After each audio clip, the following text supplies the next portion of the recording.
বন্ধুগণ, তোমাদের তো দেখালাম আমি চিংড়ি মাছ কিনে ঘরে চলে এসেছি। এবার মাছটা রান্না করবো, সেটা তো তোমাদের দেখাতে হবে। বলো, তোমরা তো দেখবে রান্নাটা। চলো দেখাই রান্নাটা কেমন করছি আমি।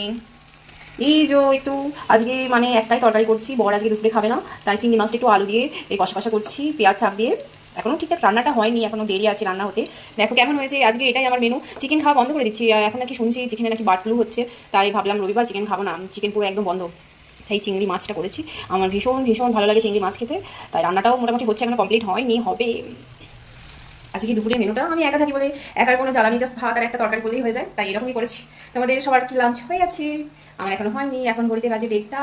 মনে হয় আমার লাঞ্চ করতে আজকে 2টা বেজে যাবে। চলো আজকে। A few moments later.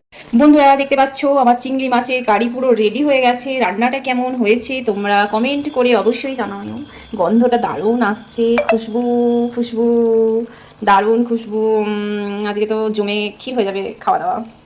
তো এখন আমি দুপুরের খাবার নিয়ে বসে গেছি, তোমাদের যেটা বলেছিলাম সেটাই রান্না করেছি, এখন আমি খাবো। আর এই পালং শাকটা একটু করে নিলাম, কারণ আমি শাক পাতা খেতে একটু বেশি পছন্দ করি। চলো দেখা যাক আজকে রান্নাটা কেমন টেস্ট হয়েছে। তোমাদের সবার লাঞ্চ হয়ে গেছে?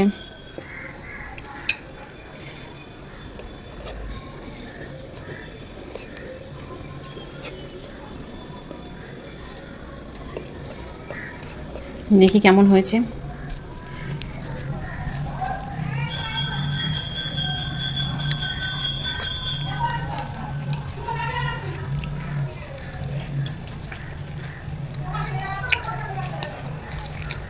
সেই স্বাদ, একদম অসাধারণ হয়েছে রান্নাটা। সকালে লাঞ্চ হয়ে গেছে, আমার তো হচ্ছে এখন।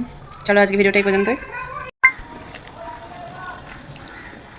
কেউ যেন নজর দিও না, কারণ নজরটা খুব তাড়াতাড়ি লেগে যায় আমার।